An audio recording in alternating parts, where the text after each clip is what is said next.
Welcome to your Robbins Regional Wrap, your one-stop shop for all your Houston County news. I'm Megan Western. Each week, we're taking you through what's happening in Houston County, Warner Robins, Robbins Air Force Base, and your very own neighborhood. And this week, we learned more about the Warner Robins police officer who was shot last week. 35-year-old Matthew Whitell has served the city for 8 years. Now, a longtime friend is telling the story of the man behind the badge. Elizabeth Hunter shares who Whitell is and what he stands for and why he's deeply respected. Shots fired, officer down. Warner Robins Police Chief Wayne Fisher says it's a call no one ever wants to hear. For Ash Little, Officer Matthew Whitell's longtime friend, it was a call that made him drop everything. It definitely caught me off guard, and I seen praying and shot in the sentence, and I don't think I really comprehended it well. Little met Whitell when they both were in college in Statesboro, Georgia. Little says Whitell is originally from Chicago, Illinois, but moved to Georgia for school. He says being a police officer is Whitell's passion. He loves his job. He talks about it all the time, any chance he gets. Yeah, I know he does great for the community, and he's achieved a lot of awards and gotten praise from his fellow police officers. Little says he hasn't been able to get in touch with his friend since Thursday, but he knows Whitell was doing what he loved. He was in the place he wanted to be, and I'm sure he would probably do it all over again. Little isn't the only one who had high praise for Whitell. Carol Bridges and her grandson Bryson were at a car wash in August last year. Bridges says Bryson told Whitell he wanted to be a police officer, and the officer let him take a look around the police car. He let me sit in it, and he wrung my hand and pushed it down to turn the sirens on. Bryson said they are planning to take a trip to the hospital to visit Whitell. Being in my balloon, and I have this costume on, being like him. In Warner Robins, Elizabeth Hunter, 13 WMAZ News. Now, Whitell is out of surgery. We're told that he is recovering well. We don't have an update on the other woman that was shot that same day. And the city of Fort Valley is experiencing a major leadership shakeup. As we closed out January, Mayor Shakina Reeves told us a 5-2 city council vote resulted in the termination of Police Chief DJ Flores and City Administrator Gary Lee.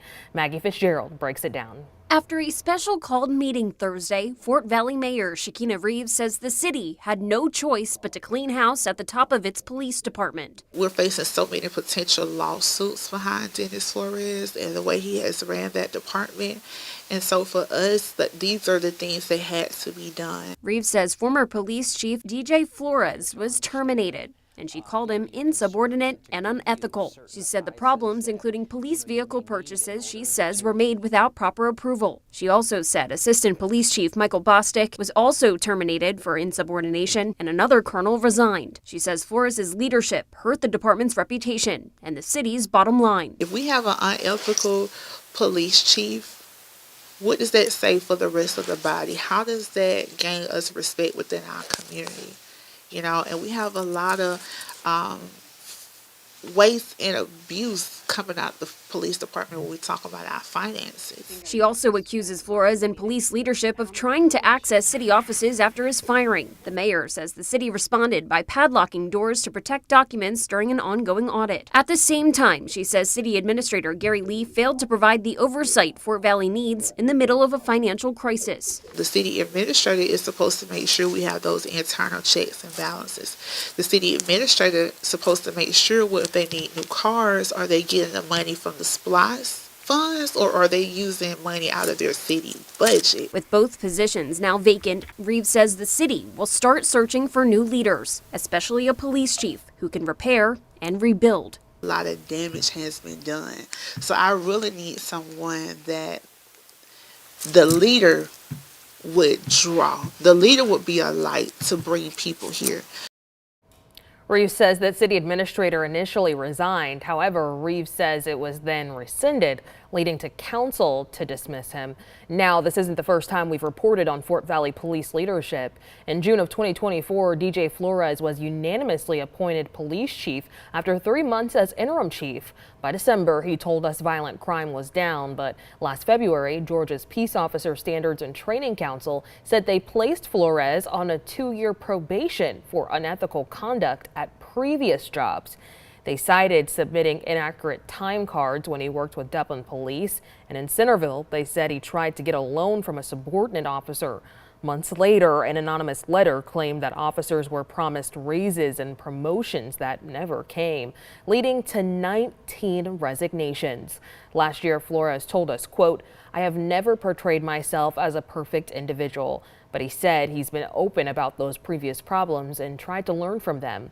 Of course, we reached out to both Flores and Lee, but could not reach them. The council has decided that we will advertise for the city administrator, the chief of police, as well as the fire chief.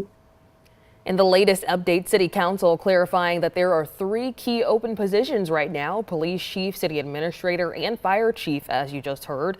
Chief Antonio Woodard died back in July. That's left the fire department with an interim ever since. Just moments after that announcement, council also voted 6-1 to appoint a new interim police chief. That's going to be Dave Wilson.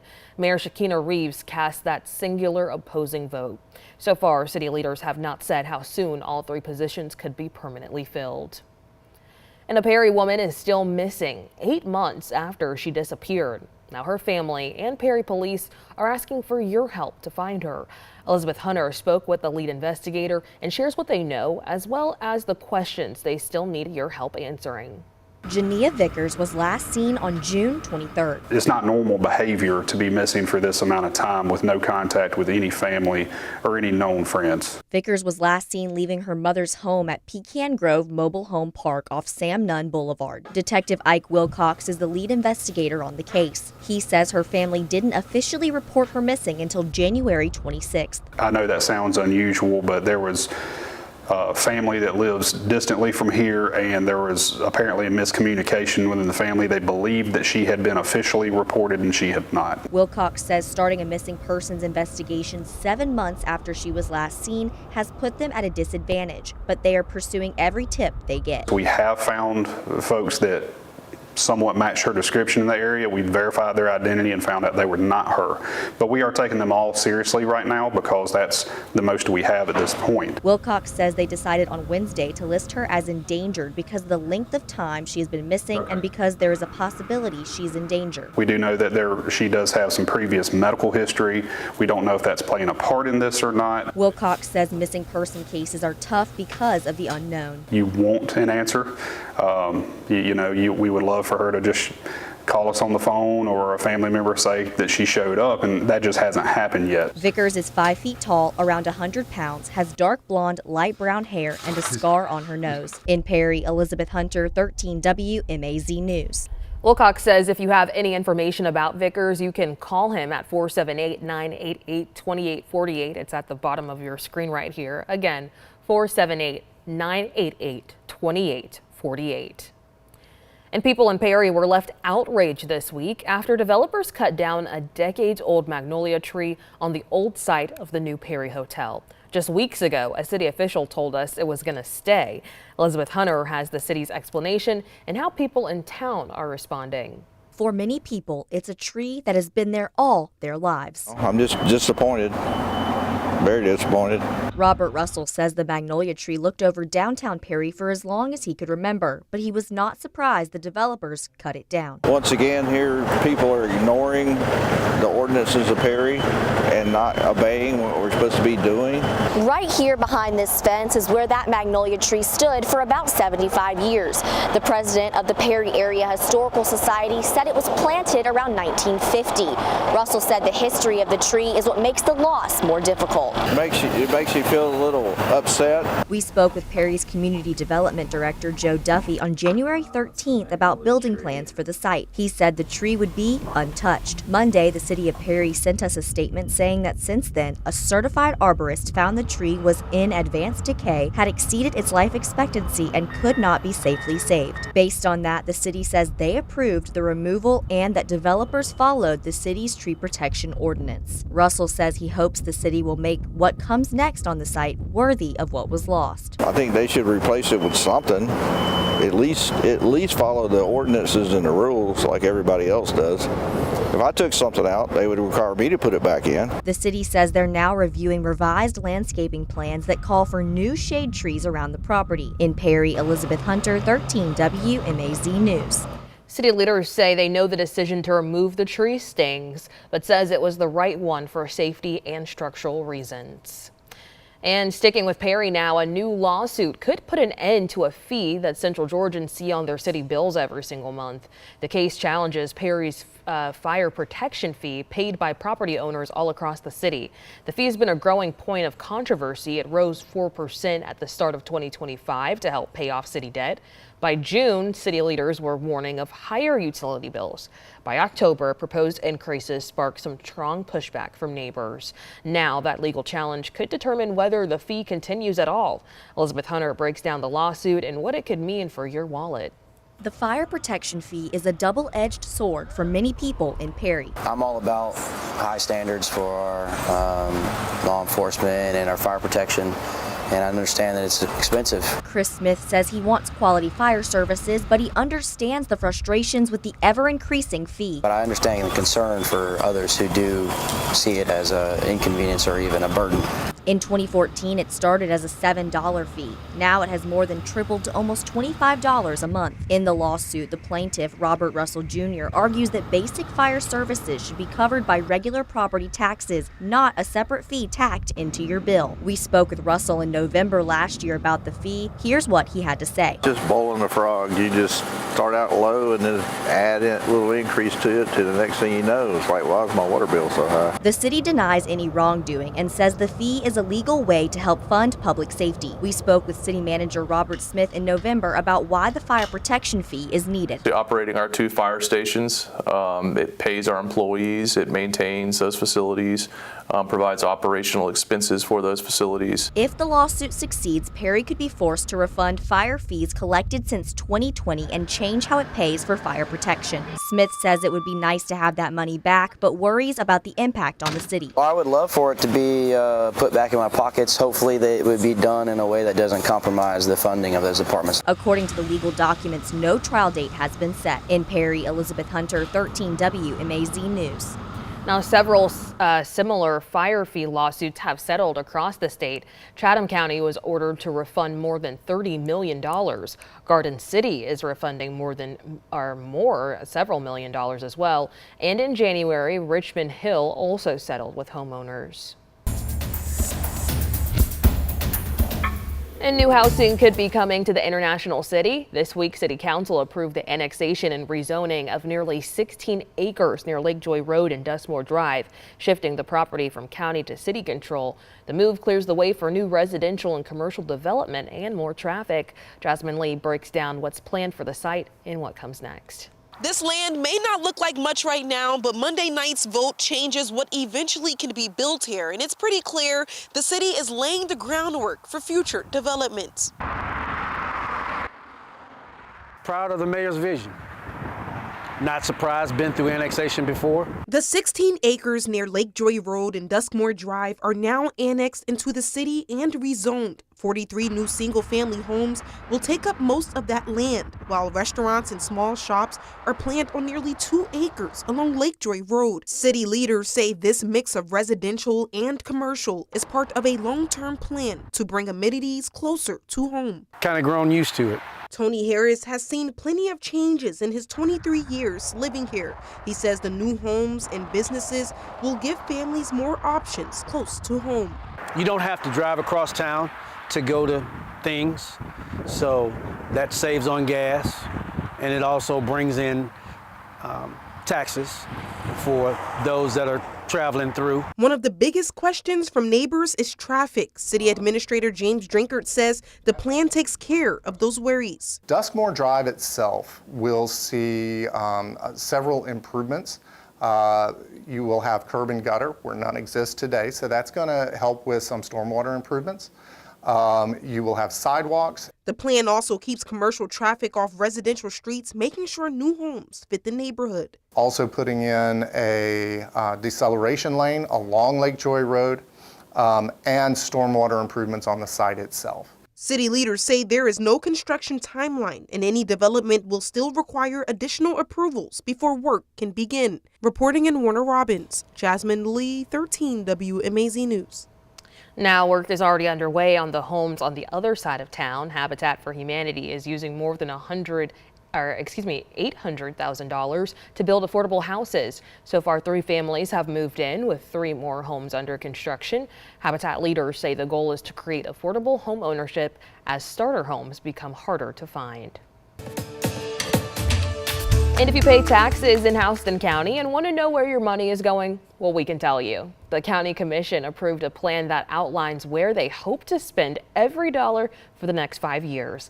Elizabeth Hunter was at that meeting and has more details. Most people don't like taxes, but when they see that money being spent in a responsible way, it lessens the blow. I always like it when the government tells us exactly what they're doing with the money. There's no questions about it then. So when you look at it, it's right here in black and white. The Capital Improvement Plan outlines each project Houston County wants to spend money on from this year through 2030. Cameron Andrews says he is excited about the road projects planned, but also public safety improvements. I think that the county has grown, and with that has come crime, and we still have to continue to tamp that down as best we can. The budget categories include general government, public safety, roads, solid waste, the water system, and culture and recreation. Houston County Chairman Dan Perdue says they still have to approve individual county projects, but with this, they have an outline in place. Overall, it's just an effort to be very transparent about what we envision as the next 5 years of capital expenditure. Based on the plan, the county expects to spend about $270 million on projects that range from new equipment and technology to a warehouse and a performing arts center. The plan also outlines what years they expect these projects to start and end. Perdue says it's all transparency. As we move into budget time, these are what we see as the big capital expenses that are coming up, and just be honest about that. The plan outlines 10 sources for the money, including SPLOST, Federal American Rescue Plan funds, grants, and other government funds. In Houston County, Elizabeth Hunter, 13 WMAZ News. Perdue says this is the first time that a plan like this is available for people to see. You can also let them contact you or look up more of that plan by following this story on 13WMAZ.com. And over in Peach County, fresh produce is everywhere, but getting it onto families' tables is another story. Feeding America reports that more than 4,400 people there are considered food insecure, meaning they don't have enough money or resources to buy healthy options. Together, those families fall about $3.5 million short each year of meeting their basic food needs. Carmen Brown shows us how a Fort Valley professor is working to close that gap. This barn is pretty small. 10 feet wide, 20 feet long, but on weekends it feels bigger to the families who find it. Inside, you'll find a Fort Valley State University professor who fills it with fresh produce from local farms. And she says when you shop here, all you need is $10. That I think that people should not be making life decisions in the grocery store. They should not be choosing between a full fridge and a full tank of gas. They should be able to buy what they need at a price they can afford. In Peach County, there's an abundance of produce, but Hamida Sharif says the government shutdown revealed how deeply communities were struggling. It grows all around us. We have orchards, we have farms, we have lots of people who garden. The problem is that we have an accessibility issue. Tom and Katie Hoover drove from Warner Robins after seeing the micro grocery on Facebook. So much to share. I was encouraged to get 2 more handfuls of peppers for the same price I was already paying. I said, ooh, yes, this is a great place to go. If you want fresh veggies, you come right here. Sharif partners with local farmers, growers, and distributors, stocking everything from tomatoes to potatoes. She even sells 3 golden apples for $1. At some stores, that's the price of 1. And it's worth the drive from Warner Robins or Macon or wherever you are. She says Fort Valley State University students can also become involved. One of the biggest opportunities is for them to be able to come into a community, assess the needs of the community, and then create real actionable projects. Hoping others see it as proof that small ideas can feed big change. Reporting in Peach County, Carmen Brown, 13 WMAZ News. In just 5 weeks, Sharif says Sweet Valley Farms has served over 500 families. The stand opened in December. It's open on Saturdays and Sundays over on Camp John Hope Road in Fort Valley. And last weekend in Warner Robins, the Haven Hope House opened its doors to people looking for shelter from the frigid conditions. The warming shelter provided a safe place for about 40 people on Saturday night. The facility offers beds, hot meals, showers, and laundry services. Brian Wise is a supervisor for the Haven Hope House. He says the shelter operates through a partnership between the city and the Assembly Church. When you go out there and see how they're living, there's no way they could survive in this weather and all. And that's what we got this place for. We started off as a warming shelter. In a few months, hopefully we'll be a daytime shelter, and then we'll go to a 9-day program. Now, the shelter will remain open anytime temperatures drop below 32 degrees. Wise says the latest count shows around 200 people experiencing homelessness in Houston County. The shelter also partners with No Limit Baptist Church for additional overflow capacity. Also this week, we're hearing from 2 Warner Robins firefighters who are in the statewide spotlight after taking home Georgia's top fire service honors.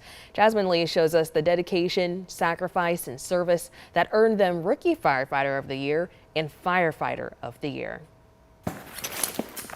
Boots, gloves, helmets, every piece ready.